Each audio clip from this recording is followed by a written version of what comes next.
Terima kasih Anda masih bersama kami di Indonesia Bicara, pemirsa, dan sudah ada narasumber yang sangat luar biasa pada malam hari ini. Ada Bapak Abdul Mutali, pakar Timur Tengah dari Universitas Indonesia, dan ada Bapak Teguh Faizasyah, juru bicara Kemenlu Republik Indonesia. Kita ke Bapak Abdul Mutali terlebih dahulu.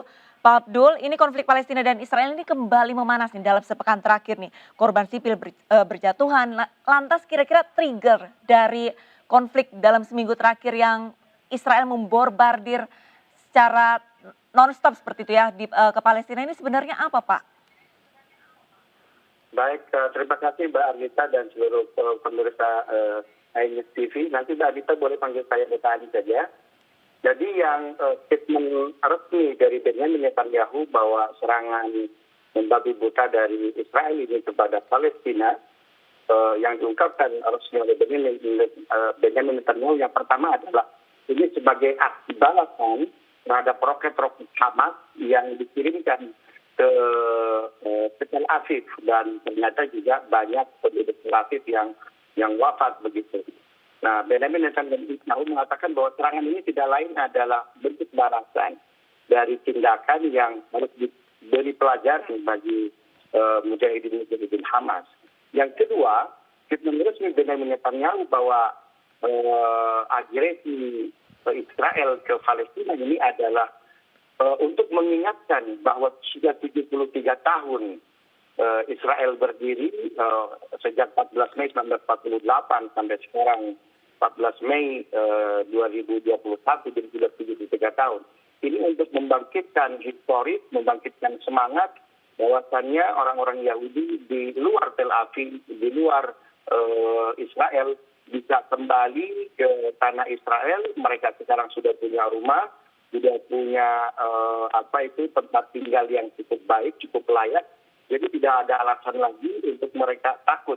Nah, seolah-olah serangan ini memberikan jaminan keamanan kepada seluruh penduduk-penduduk Israel di luar Israel agar berbondong-bondong untuk masuk ke Israel Raya. Tetapi sebetulnya ada dua hal yang ditutupi oleh Benjamin Netanyahu. Yang pertama adalah bahwa November 2021 ini Benjamin Netanyahu harus mengembalikan kekuasaan kepada Benny Gantz, itu dari Blue White Party, ya, karena 2019 pemilu di Israel Raya deadlock, begitu tidak ada pemenang, maka itu teman koalisi liquid. Nah, dalam hal ini Blue White Party bersiap untuk menjadi teman koalisi dengan Netanyahu. Tapi Benny Gantz sebagai ketua partai Blue Party memberikan syarat. Oke, 5 tahun, Anda 2 tahun setengah, saya 2 tahun setengah. Nah, kesepakatan itu ini mengharuskan November 2021 Benjamin Netanyahu harus mengembalikan kekuasaan kepada Benny Gantz. Nah, rupanya akhir tahun kemarin koalisi antara Liquid itu dengan Benny Gantz ini runtuh, roboh, sehingga perlu diadakan pemilu ulang itu Maret 2021. Ternyata deadlock juga.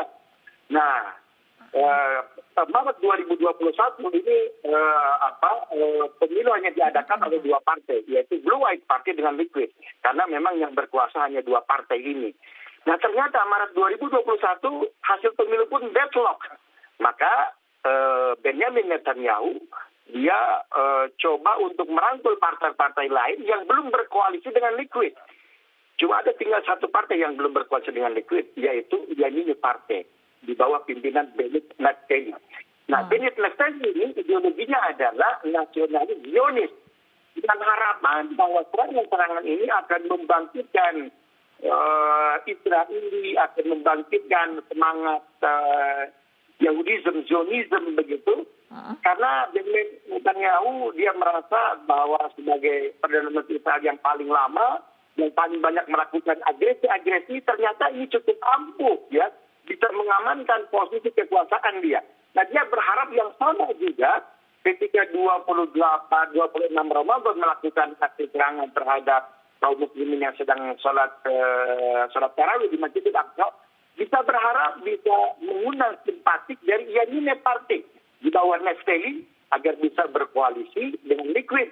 Sehingga Benny Gantz itu tidak punya kesempatan lagi untuk mengambil separuh dari 5 tahun kekuasaan Benjamin Netanyahu. Nah, alasan-alasan ini yang tidak muncul dalam statement-statement resmi Benjamin Netanyahu. Tapi kita tahu semua, Baik. begitu. Nah, yang menjadi yang menjadi kemalangan Palestina adalah motivasi politik. Baik. Ini dilakukan dengan cara membabi buta. Dan dunia internasional harus memahami ini dan harus memberikan sikapnya. Saya kira Baik. seperti itu, Mbak Anita. Baik, oke. Pak Ali, kita ke Pak Teguh terlebih dahulu. Pak Teguh, untuk narasi di Indonesia ini perseteruan antara Israel dan Palestina ini lebih cenderung tentang agama. Sebenarnya kalau misalkan dari sisi Kemenlu sendiri ini, kenapa Indonesia lebih memilih mendukung Palestina? Di sisi lain, memang kita tidak pungkiri bahwa Palestina juga merupakan negara Muslim seperti itu. Tanggapannya seperti apa, Pak? Secara jelas kita berpegang pada amanah konstitusi bahwa kemerdekaan itu ialah hak segala bangsa, dan kasus Palestina adalah wilayah kedudukan oleh Israel yang sejak tahun 1967 sudah ada resolusi Dewan PBB yang menetapkan satu parameter bagi penyelesaian konflik Arab Israel, dan dalam konteks ini adalah konflik Palestina-Israel. Jadi kita berpegang pada nilai-nilai kemerdekaan hak hakiki masyarakat Palestina. Kalau kita boleh mengutip apa yang pernah disampaikan Bung Karno misalnya pada tahun 1962 saat Asian Games, disebutkan bahwa sebelum bangsa Palestina mendapatkan haknya atas kemerdekaan, maka bangsa Indonesia telah berdiri untuk memperjuangkan kemerdekaan Palestina. Jadi nilai-nilai yang kita pegang adalah nilai-nilai. Baik. Tapi melihatnya sebagai satu perjuangan bagi kemerdekaan bangsa terjajah. Baik. Baik, terima kasih banyak atas waktunya bergabung bersama kami di Indonesia Bicara untuk Pak Teguh Faizasyah, juru bicara Kemenlu Republik Indonesia. Selamat malam, tapi kita masih lanjut berbincang dengan Pak Ali, Pak Abdul Muthalib, pakar Timur Tengah Universitas Indonesia. Pak, masih pertanyaannya sama nih Pak. Selama ini kecenderungan narasi nih, konfliknya ini lebih cenderung mengenai agama. Lantas bisa dijelasin nggak sih Pak kepada pemirsa gitu, konflik sesungguhnya yang memicu antara Palestina dan Israel ini sebenarnya apa? Jadi konflik ini sebetulnya tidak perlu dilihat dari kacamata agama. Ini only humanity. Ini masalah kemanusiaan. Jadi Israel itu before 1948 itu sebuah kumpulan masyarakat yang tidak memiliki tanah, ya. Namun ada satu kota itu menjadi status quo, kota internasional, Yerusalem, di mana orang Israel boleh tinggal di situ, boleh beribadah di situ. Kemudian orang Palestina yang beragama Islam, yang beragama Nasrani pun boleh beribadah di situ. Nah ini yang membuat ambiguitas antara masalah humanity dengan masalah religion, Mbak Anita. Tetapi sebetulnya awalnya konflik ini dimulai dari Balfour Statement, yaitu tokoh dari Inggris yang mengatakan bahwa ini kasihan orang Israel mereka beribadah di Yerusalem, ya, tetapi tidak memiliki tanah. Kalau bisa, ini bangsa Arab berbagi. Nah, bahasa berbagi ini ternyata diartikan itu dalam kacamata politik itu sebagai bentuk bentuk pemaksaan terhadap hak-hak yang dimiliki oleh masyarakat Palestina, yaitu hak tanah mereka. Sehingga sedikit demi sedikit pasukan Inggris ketika itu melakukan hal yang tidak perlu dilakukan, yaitu ketidakadilan. Mereka membantu beberapa masyarakat Israel untuk mengambil tanah, cetak demi cetak. Nah, disinilah sebetulnya Mbak Anita kasus itu dimulai. Baik, berarti kurang lebih dasar awalnya adalah pencaplokan hak tanah seperti itu ya Pak ya? Benar. Dan ujungnya Mbak Anita, menariknya ya, karena kan sekarang tanah yang dikuasai oleh Israel Raya itu sebetulnya sudah melampaui 80% dari tanah yang harusnya menjadi hak bangsa Arab Palestina. Tetapi menariknya tahun 2002 Jordan itu mengajukan proposal two-state solution.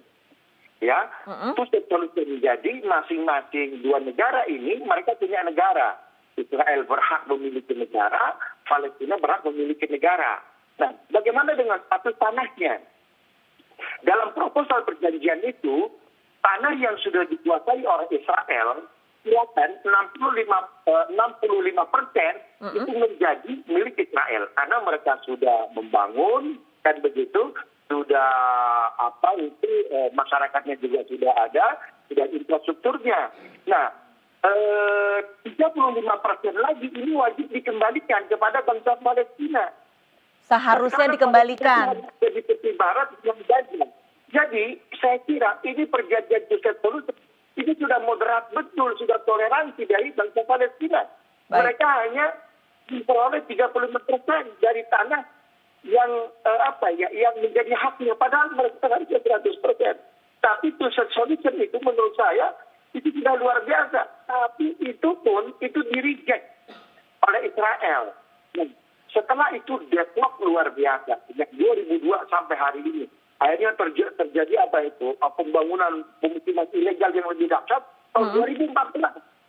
Dan ternyata akhirnya sekarang itu melampaui more lebih besar sebelum 2014 baru bisa. Begitu. Lantas Pak Ali, ini motivasi dari Israel sendiri yang seharusnya perjanjian awal hanya 65% seperti itu. Tapi saat ini kan sudah melebihi 80% tadi sudah disampaikan. Motivasi dari Israel sendiri apakah ingin membinasakan Palestina atau seperti apa? Kenapa masih terus melakukan agresi terhadap rakyat Palestina?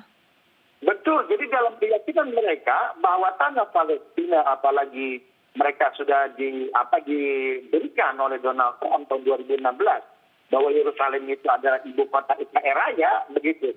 Jadi ini menguatkan normatif ideologi mereka bahwa tanah Aqsa, kemudian tanah tanah Palestina adalah tanah mereka. Memang dalam beberapa ayat begitu mereka menjustifikasi bahwa al-ardul muqaddasah, tanah suci itu adalah tanah Bani Israel. Padahal itu tidak seperti itu interpretasi mereka. Jadi mereka ingin menafikan, meniadakan sama sekali. Begitu. Nah, mereka ingin bahwa tepi barat pun, kemudian Gaza pun, ini menjadi bagian yang luar biasa. Nah, Mbak Arlita mungkin pernah ingat pertemuan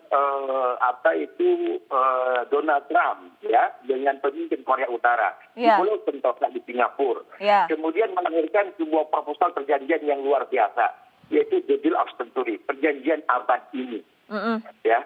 Nah, dalam proposal perjanjian itu dinyatakan bahwa bangsa Palestina, penduduk Palestina itu agar keluar dari tanah airnya, kemudian akan dibuatkan tanah baru itu di utara Mesir, namanya Ma'adi. Sehingga ini melahirkan respon yang luar biasa. Luar biasa. Dan menariknya ketika itu posisi Cina itu saya tidak menyatakan menyetujui, tetapi hampir mengiyahkan begitu, mengiyahkan begitu. Nah, jadi memang permasalahannya sangat komplikated. Indonesia sudah melakukan banyak hal, ya Menlu kita sudah melakukan joint statement kan dengan dengan Menlu Kuala Lumpur, dengan Brunei Darussalam. Tetapi saya kira ini sudah luar biasa pada saat ini bersamaan begitu negara-negara Timur Tengah dia 1000 bahasa begitu. Apalagi 4 negara yang sudah melakukan normalisasi Indonesia ya, seperti Emirat Arab, Bahrain, Maroko dan Sudan begitu. Mereka sekarang merasa bersalah. Oh ternyata normalisasi ini tidak mendiamkan Israel untuk melakukan agresi militernya kepada bangsa Palestina. Begitu. Dan kita pun memang tidak bisa menyalahkan ya 4 negara ini melakukan normalisasi. Karena memang perjanjiannya hanya bidang ekonomi, bidang media, bidang riset begitu. Baik, lantas Pak Ali, ini berbicara mengenai tanah suci. Lantas untuk penyerangan Masjid Al-Aqsa ini motivasinya apa nih dari Israel? Tapi jangan dijawab terlebih dahulu karena kami harus jeda terlebih dahulu. Pemirsa tetaplah bersama kami di Indonesia Bicara.